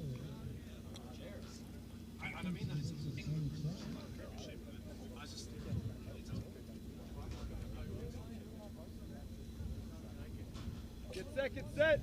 Xavier. There you go. Eyes up, boys. Let's go. Elijah, get ready. Get set. Water's on for the boys as we watch the replay. Dylan Trower has been looking to go quick all day, and it's a lovely little step in midfield. I get the Cathedral lads are in under the post. That's number 20, Kingston Hawkins.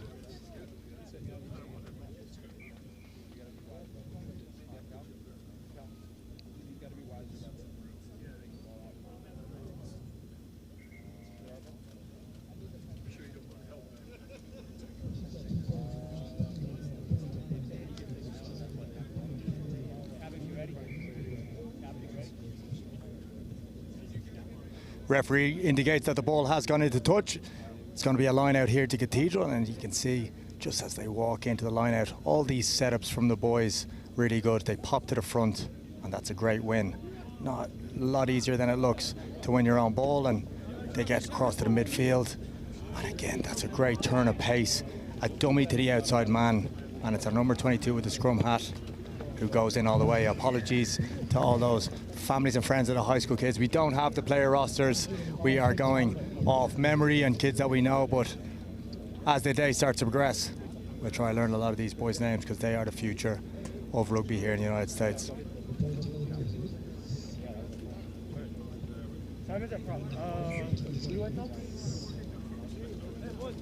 Restart gets tapped over and Cathedral go ahead. You can see from this replay, excellent work at the line out. A little bit of a bubble, but it's the skills that come through.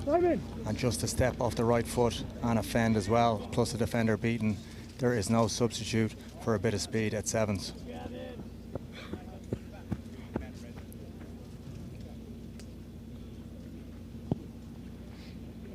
Cathedral again putting high ones up over at that side. It's not taken by Saints, but it is going to be taken by Cathedral, and they're going to score right off the restart with a cheeky one popped over the top to put it under the sticks. We talked about in the West Coast Sevens in the college game how important the restart is, and then again is proving to be correct in a high school tournament here. But the referee has brought them back. That's a little bit of reward there for the Saints lads, tracking back as much as they can. The Cathedral tried to pop it over the top within the try line to score it under the sticks, and oh, it looks like it's come from a little bit of a knockdown from Saints, and it still is going to be Cathedral ball, and they're 5 meters out now. Very tough spot to defend for these Saints lads. They'll have to either put a shove on at the scrum or shoot from the backs, and they decide to shoot, but he shooted a little bit on the outside shoulder of that man, Kingston Hawkins, and he again steps off that left and goes in right under the posts.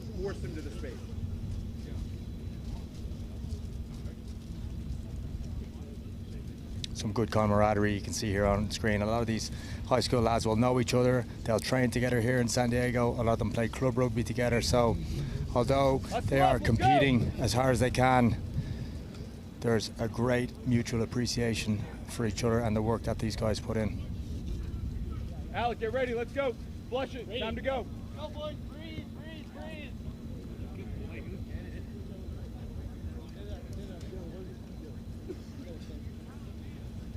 Great fight there to get the ball down at the end.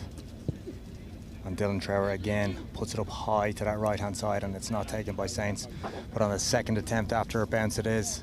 And that's some good strength there to drive the legs. And the referee's going to call a high shot. So it is an opportunity now for the Saintsmen to try get into the Cathedral half. 1 or 2 passes, and the ref's going to bring it back again for not 10. So Saints are up here now. It's 21 points to 0, but anything can happen in the sevens game. They'll be looking to get a try on the board as soon as possible. Just at the end of the half here, it probably is our last possession. Good carry and a good chop tackle. Defenders decide to leave the breakdown there, trying to keep numbers on their feet, which ends up being a really good option. Just pressure on the ball carrier, denying time and space. And we're going to go into halftime here, 21 points to 0 to Cathedral. You're joining us here at the Olympic Training Centre, live on the Rugby Network and Cox. It is currently the high school showcase. We've got Cathedral Catholic in the red, yellow and white against the purple of the St. Augustine Saints. It's 21-0 at the moment, with Cathedral looking to get their second win of the day. And you can see out there in the Cathedral huddle, you also got Ryan Mattias, the head coach of San Diego State. A lot of these coaches plying their trade at multiple clubs, multiple high schools and universities. So Mattias not only coaching at a helping out coach at Cathedral, he's also coaching at San Diego State. Great attitude of collaboration in the rugby community here in San Diego.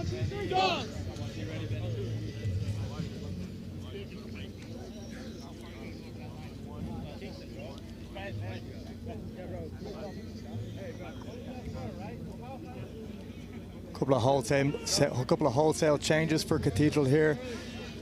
2 of the leaders, Dylan Trower and Kingston Hawkins, making their way and getting a rest. It'd be a great opportunity now to see the depth of this Cathedral side, or indeed if Saints can mount a bit of a fight back in the second half. Taken well off the restart, which has gone deep. Little bit of a bubble, but Saints managed to retain possession. And again, a high shot from Cathedral. That's 3 now.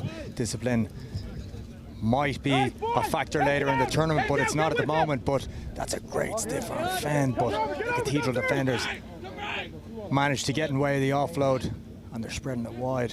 1 pass plus a strong carry. This is certainly an athletic bunch here. There we go. Good pressure, boys. A great effort on getting 1 offload away, but the second doesn't go to hand. Get set. You can just see the potential of this Cathedral team on the turnover.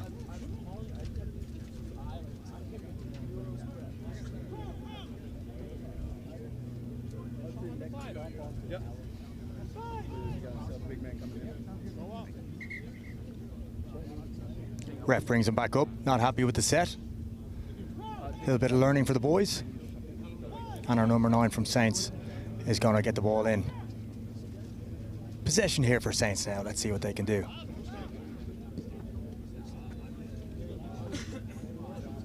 couple of passes, but our outside defender cuts off that room to get it all the way to the edge, and they're back just where their scrum formed. And that's a late shot penalty from the referee. Or it's a high shot penalty again. So that's a few for Cathedral at the moment. And this time, Saints aren't going to opt to take it quick. They're going to go to touch. They're going to find the line out just as the ball bounces right into the commentary booth.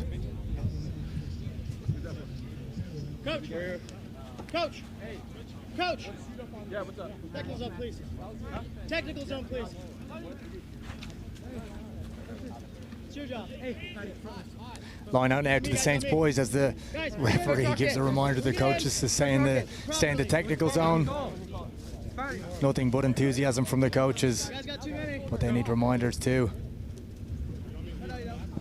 Saints are sitting at the back of the line out, and they're going to the middle there, and they've done well to keep their own ball, but again, just one or two passes not going to hand, and that's a big shot from our man on the edge. And we'll see if Cathedral now can make use of this turnover, but I think it's 2 knock-ons in a row, but a big shot coming from the edge there. You can see that just the first pass not going to hand has delayed the attack a little bit, given time for those defenders to pick their man, shoot, and that is a great hit.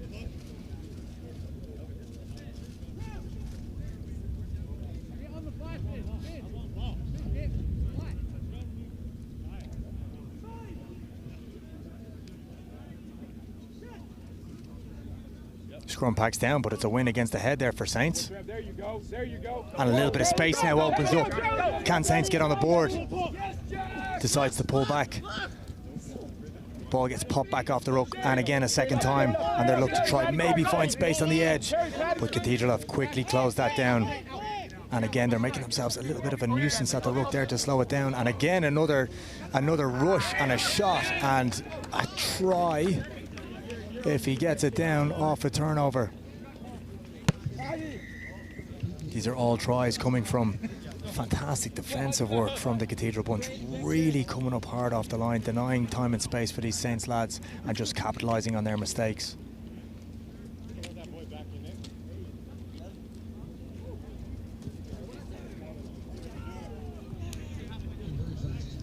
But it looks like the big man's missed from on front of the stick, so it's going to stay 26-0. If we can just see here, it was ball with the Saints lads, but a big hit has led to that knock-on. And that's a great bit of vision to gather that and get it in for a try.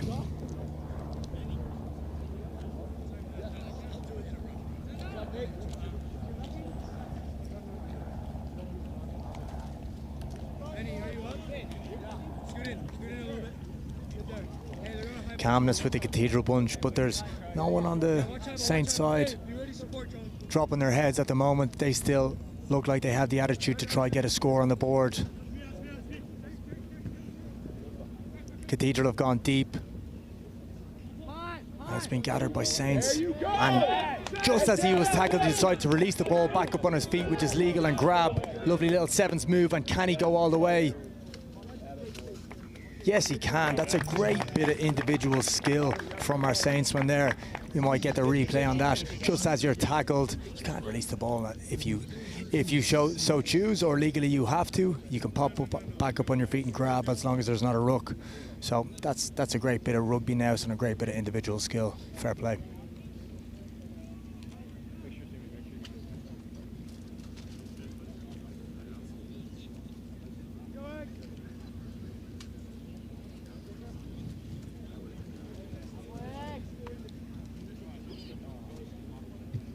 Set up, boys. Get ready for kickoff. Let's go again. No look on a restart, but we're going to see the replay here. Tackled, leaves the ball down, back up on his feet and goes. Maybe he's noticed that Cathedral are trying to leave the ruck alone and keep guys on their feet so they can have that big shot on D. They might want to adjust that now moving forward, but it's served them well so far. It's 26-5 to Cathedral as that restart does not go 10 and gives Cathedral another chance. There you go. That's how you do it. Get ready. Good, there you go. Our ball. Let's go. Ball gets flicked and doesn't go to hand, so it's another opportunity and a flick out the back here.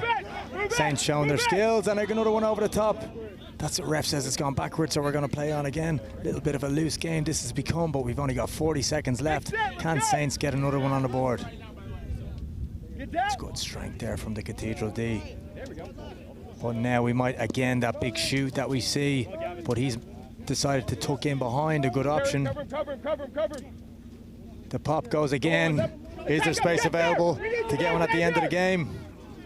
Great cover D from these Cathedral lads. They are surely physical, and there for the first time we've seen a little bit of a contest at the ruck. But the big man is going up on the outside. That is a great job tackle, I'll tell you that. And look at the Cathedral lads back up on their feet already. Opportunity for the Saints lads to maybe get one over the top. You can see that shoot that they've been doing the whole game, but not in possession this time. Justifiably deserves a yellow card. He's tackled the player without the ball, and he needs to get off the pitch. We'll see if the Saints can close out this game with a try against a six-man Cathedral. Empty the tank. The call for empty the tank from the Saints coaches. They're not going to tap it, they're going to go for a line out. Why did we do that? No time for the line out there. A little bit of miscommunication with the Saints boys, but that is full time. It is 26-5. Great performance by the Cathedral lads. And commiserations to Saints, but there is more action to be played. And next up on the pitch, we've got Torrey Pines against JSerra. Torrey Pines, of course, winners of the last game, showing that they are both well organised in defence and can capitalise on attack. Very similar to this Cathedral lad, keeping guys on their feet, shooting out of the line, launching on D. So if we see a win from Torrey here, we might see Cathedral against Torrey shaping up in the final of this high school game, this high school series. And quickly as the game is underway in the second round of this high school series, it's Torrey Pines against JSerra. That one does not go 10, so possession will start with JSerra. We saw in the last game that these guys have a couple of speedsters on the edge. We saw two worldy tries from our man in the scrum hat, and they're looking to get it to him again. Can he burn one in right off the bat? Oh, he's tracked really well by Gunnar Paul, who also got himself a try in the first game. So we've got a couple of speedsters going one-on-one against each other in this high school game. But JSerra hold on to possession, even with the shoot, and it's a good tackle in midfield. James Curtis looking to get the post, and he does manage to do it. Doesn't slow proceedings either. He gets it right underway. And a fantastic carry from the boy they call Nugget in the middle of the pitch. And JSerra are pinged for not releasing in the tackle. Younger brother of James, Reese Curtis, starts the game and gives it to his older brother, who transfers it across his body to Andrew Tate, who again gets it back inside to James Curtis, who throws a dummy. And as we come in for this ruck, if they could have hold on to that ball, it would have been one of the tries of the day. But a great effort from this Torrey team. JSerra, you've got to commend for that. That try-saving tackle, must be said. Good to be back in the booth here, and it's great to be looking at some high school rugby action. A brilliant tackle, you got to say. JSerra just holding on. These two sides already, we've just seen a little bit of X factor. There's JSerra, good line out there as they come away from their own goal line. And I didn't even know what to say there. It was literally. I think it might be. I think it might be a knock forward. I don't think you're allowed to punch it out of your own goal line unless you're playing in the NRL, playing rugby league. So I think that's why he's given the penalty 5 metres. We have a team of referee assistants here trying to tell us what the verdict was there and that. But the only thing that we can see from the commentary booth is that it is a Torrey Pines try, and they go in for the first score of the game. It is 5-0 with a relatively easy conversion for James Curtis to come. JSerra with, as I say, a really nice line-out play. Haven't seen it always brilliant today from any of the teams. It looked smart, it looked nice, but then just passing it way beyond the guy, his teammate. Torrey Pines taking advantage. They get the first try, no conversion. That was pretty simply done for Torrey Pines to get into the lead. Again with the drop goal. I know you did say, as we look at the replay there, very strong carry from the lad that they call Nugget, that his ceremonial nickname. You did mention earlier, as we saw the drop goal go wide of the sticks, that it's one of the hardest skills in rugby. I take it you've never packed down a tight head of a scrum in a test match, but... Look, I don't want to hear anything from those big lads. There's piano players and piano pushers. Little tackle in the air. So when it comes to skill, I'm only wanting to talk about the piano players. Sorry, forwards. No, that's very fair. JSerra are deciding to get on with it quick. They look to play fast, and that's our man with the scrum half. Where he looks like a danger man. There is two out there. They certainly have some burners. Andrew, get up higher. He points to get the ball all the way to the right edge. And these Cathedral lads are very good at staying up on their feet. They look like they're not contesting rucks. Nice bit of togetherness as a Torrey Pines team. Even though it is pre-season, a lot of these boys would have played with the San Diego Mustangs together. So there seems to be some good cohesion in D. Would you agree, Will? Definitely there. There's another turnover for Torrey Pines. They seem to be coming up together. And it's also, when you're tired, it's about communication as well. Got to open your mouth. Got to help your guys inside and outside you. As now Torrey Pines come away. Lovely offload. As they just about keep hold of the ball. No, not quite. Knock on. JSerra, you could say get away with that. Torrey Pines, yeah, trying to turn defence into attack. We have a knock on from Torrey there, but you can see just the confidence there from Reese Curtis, who's a freshman player, to get a penalty, tap it quick, have a step and throw an offload from a freshman. That's some great bravery, and it's kind of what you want to see in a pre-season tournament like this. Guys trying their best, trying new things without the pressure on. 100%. People always talk about expressing yourself in rugby or in any sport. Go out there and express yourself. Well, great thing about our sport is you can do a bit of everything. Kick, run, pass, step, offload, you name it. Now JSerra come on the attack on this far edge. Great tackle there. Defence really is strong from Torrey Pines, and they get the offload in. It's a good tempo. Yeah. This time the ball doesn't go for the edge, and it's a chop and a great effort at a poach from Gunnar Paul there. He really did backtrack well, closed down the space, and then got in for the poach. You and him had a 2-on-1 the whole way out. Not now. As we hear some chat there from Matty Sandoval, long-time volunteer coach here in San Diego with the Mustangs and Torrey Pines, 15 plus years, as Torrey Pines decide to take the scrum, which is actually very interesting, an option that we haven't seen. We see a lot of it on the series now. It's a great way for you to get 3 players from the opposition all in together and have a bit of space on first phase. The only team we've seen do it a little bit have been Cal. I wonder, will we see this as the tournament goes on a little bit more and some of the top teams play each other, decide to do this on penalties? It is. If they can get the ball now into the space, which now Torrey Pines are, could prove effective as they come through the middle. Really nice. And again, it's to the speedster Gunnar Paul, but he's tracked pretty well. But that's on a first phase, getting 2 offloads away through 3 sets of hands. It's good so far, and that brings us to a penalty just 5 meters out. And Torrey are looking to slow things down. They're not going to go quick on this one. Man in the bin. Sam Violet gives to Gunnar Paul, and they get over. That is not a high tackle. I'll bring waters with you. So there you have it. Not a good little passage of play there for JSerra, just having that high tackle resulted in a yellow card, and then just conceding that try, the pressure coming on from Torrey Pines. So we can see Gunnar Paul there, the try scorer, just making his way off the pitch now. He's been pulled, but he's really shown that he could be a very natural sevens player. And this is an opportunity for these lads to play a little bit of sevens. Maybe if they've been playing historically 15s and they have a run here today, they might shift the focus a little bit more. I've said multiple times already today, like, it's really good for a player's skill set playing sevens, because everything is just that bit more exposed. Your catch and pass, your tackling, the breakdown, it's all very individual at times. And as a collective rugby player, it's only going to help you, whether you go on and play 15s or continue to play sevens.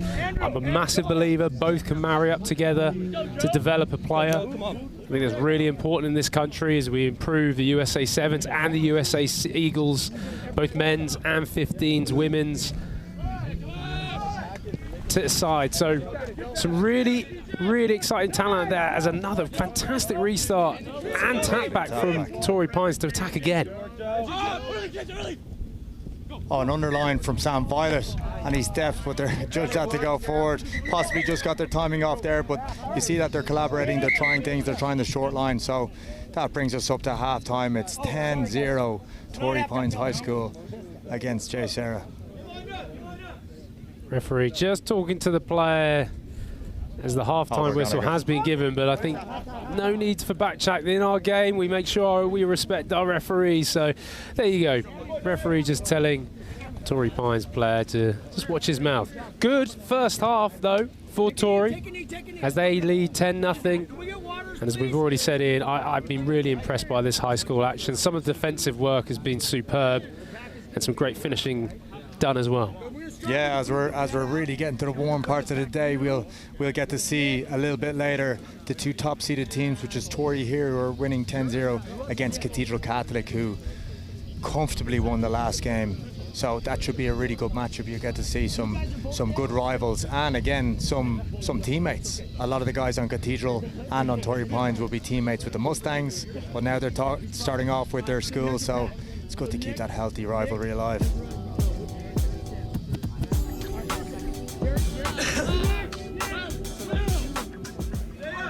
And we are back. It is the second half of action. We've got the high school showcase at the West Coast Sevens.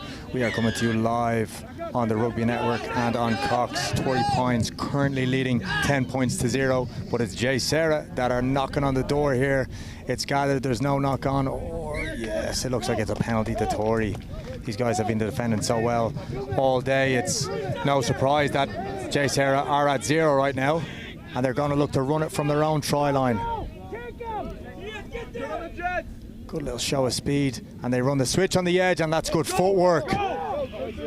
Can he put the foot down against the man who scored the distance try in the first game? This is a foot race. Can he go all the way to the corner? He scored it. That is a fantastic try. I thought we were either going to see a try saver or a rib breaker, but that is a fantastic finish. How good is that as well, to see two guys that put everything into that, chasing him down as well, just kind of high five at the end, a bit of a show of respect to be like, fair enough, well played, good effort. Love to see that from these boys. As in the end, it's a great finish from Torrey Pines. They continue to impress with another try. And we are getting, as you actually mentioned, into the hot part of the day. It's definitely a little drinks break going on here, maybe a couple of tactical substitutions. But it's really impressive by Torrey Pines High School. The fact that they attacked from their own line, got the penalty, went all the way, the cut inside, and then just the burn of gas took them over the line. I love to see a chase down like that. There's certain type of players, some just pin the ears back and go.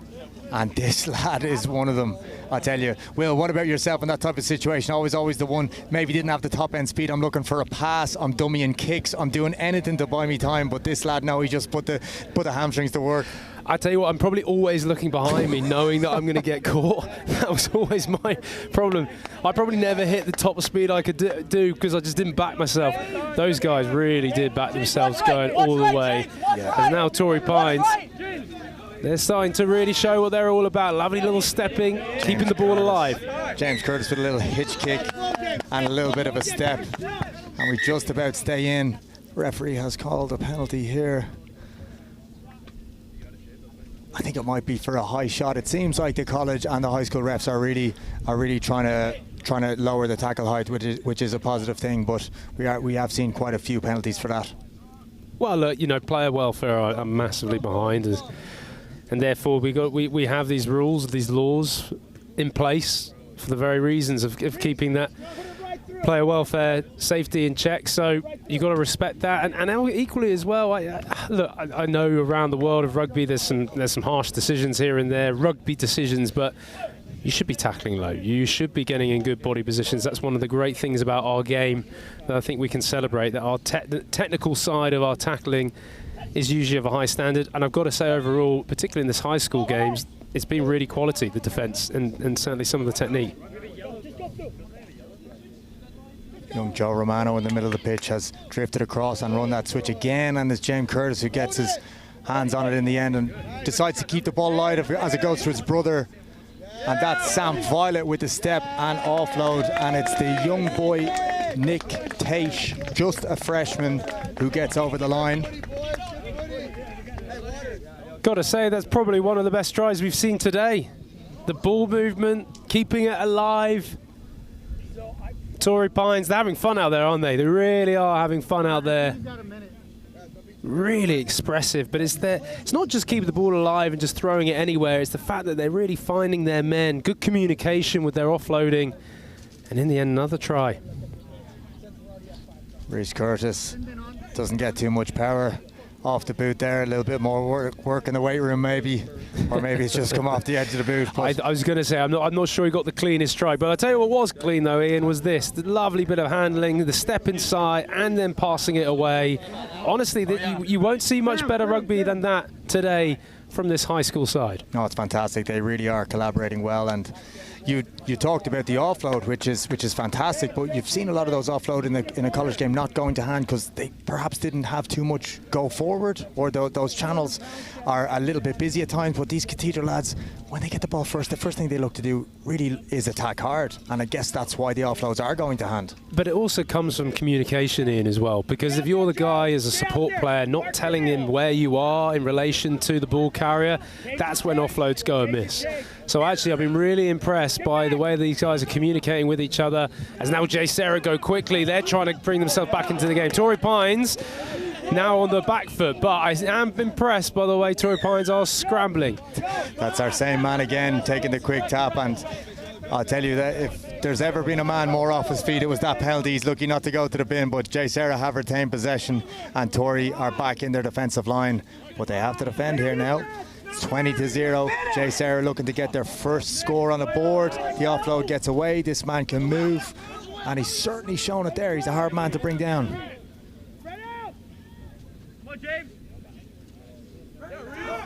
Good D, good collisions, and Andrew Tate has his. That is a fantastic poach technique. That's one of his specialities, and he hands it off to Reece Curtis, who's going to try link with his brother. No, he doesn't. He throws it over the top to our man who scored the burner in the first half, but just as he tries to get through the tackle, it is a knock-on. And after what is a little bit of a frantic period of play, you can see a few tired bodies out there. We're going to pack it down and have a scrum. These guys have a little rest now. I feel like we need a little rest. It's been absolutely full throttle stuff here in the heat as well. And Will, from your sevens days, it's always interesting when people hear that sevens is only 7 minutes a half, and they're like, well, how tiring can it be? But you just have to say play it. Oh man, I mean, I didn't play loads of sevens in my 15s career. We did have a few sevens tournaments along the way, and I always remember thinking, how on earth do these pros, particularly on the circuit, continue the intensity and speed for such long durations of time? And talking about speed, here we go, JSerra. Are they going to get a try? Yes, they do. And hey, they deserve that. They deserve that. That's fantastic work. And from both lads here in the scrum hat, maybe it's a little bit of a matching thing for the speedsters, but they really, every time they get their hands on the ball, they look dangerous. Who's kicker? Charlie Cyber. Coming obviously towards the end of this game, so Torrey Pines will clinch this, but to be fair on JSerra, never backed down. Really fought hard to the end, and that breakaway try definitely deserved it for them. And what's been a very good, once again, another great high school rugby match. Yeah, fantastic attitude from both of these sides, and particularly JSerra, considering that they were 20 points down. Never quit, never stopped fighting, and got the reward at the end of the game. Let's just have a look at this here. Absolutely, just the step inside, also doing that on the catch as well. Not an easy skill. Quite often, I've talked about how a lot of it is a sort of lateral movement on the pitch. You're trying to run and move the ball into space, but when someone cuts a line like that, that's when you offset the defence. Done really well there by the JSerra winger, and in the end scores a cracking try. I think we've probably got one last play in this game. As JSerra restart goes high, doesn't go 10. Doesn't quite go 10. And it looks like, what do you think the vibe is here from Torrey Pines? They've the game won, it's 20 points to 5. Are they going to try get another one on the board, or will they give themselves a rest? It is a high school showcase at the end of the day. I think they want to go, they want to impress, they want to express themselves. We've been using that word enough. as they tap and go now. We've also got a few substitutes on the pitch who maybe want to say, put me in the starting lineup for the final against Cathedral. And this lad is one of them as he tripped up without the ball. Possibly ref was there in time and sees it, and it's going to be a penalty 5 metres out. It's going to be a tough one for these lads to defend this. No fear with these young lads. Absolutely no fear. Throwing themselves around. Oh, and you hate to see it. After a fantastic effort on the grubber through, just a 5 metres out tap. Doesn't go to hand, but that ends the match. It's 20 points to 5. A very well-deserved victory for Torrey Pines High School, but a fantastic fight as well from JSerra, who got themselves a try and showed that they really have some ballers and some great attitude around the whole programme.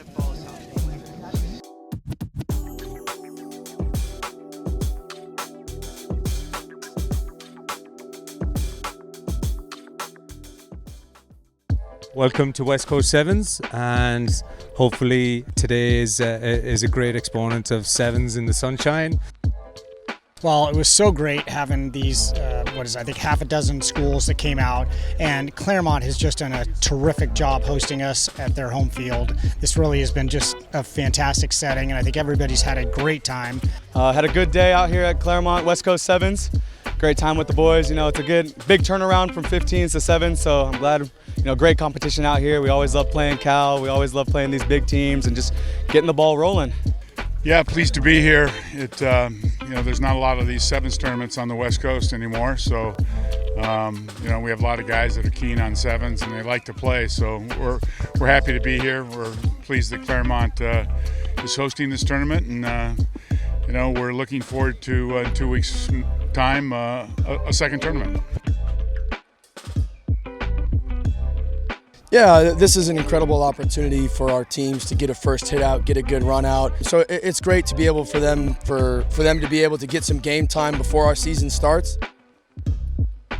We're trying to get sevens going on in California and throughout the western states again now that the Olympics are being hosted in LA in just a couple of years, and we're coming off a huge year with our USA women winning the bronze medal.